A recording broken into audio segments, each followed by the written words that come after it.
Christmas का पहला उपहार। स्वर्गदूत जिब्राइल ने मरियम से कहा, तुम एक बालक को जन्म दोगी।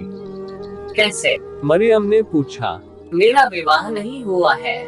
परमेश्वर का पवित्र आत्मा तुम पर आएगा। बालक परमेश्वर का पुत्र होगा। मरियम ने उस पर विश्वास किया। मरियम की मंगनी यूसुफ के साथ हुई थी, पर उसने उसकी कहानी पर विश्वास नहीं किया। इसलिए स्वर्गदूत उसके पास भी आया। मरियम झूठ नहीं बोल रही है। उसका बालक परमेश्वर का पुत्र होगा। तुम उसका नाम यीशु रखना। कई महीने बीत गए। तब वह बैतलहम यूसुफ के शहर में सरकार के पास नाम लिखाने के लिए यात्रा करके गए। उस लंबी यात्रा के बाद मरियम के जन्म देने का समय आ पहुंचा। बैतलहम में सभी सराय भरी हुई थी।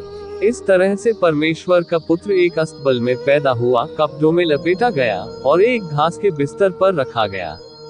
उन्होंने उसका नाम यीशु रखा। उस रात को एक स्वर्गदूत बैतलहम के निकट पहाड़ियों में कुछ चरवाहों पर प्रकट हुआ। सुसमाचार। स्वर्गदूत ने कहा, तुम्हारा उद्धारकर्ता पैदा हुआ है।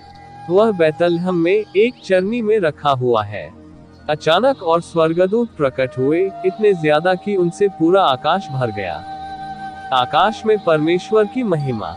उन सब गीत गाया, पृथ्वी पर उन मनुष्यों में जिनसे वह प्रसन्न है, शांति हो।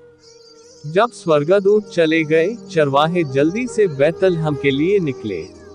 उन्होंने बालक, उनके उद्धारकर्ता को एक घास के बिस्तर पर लेटा देखा। यह ऐसा ही था जैसा कि स्वर्गदूत ने उनसे कहा था।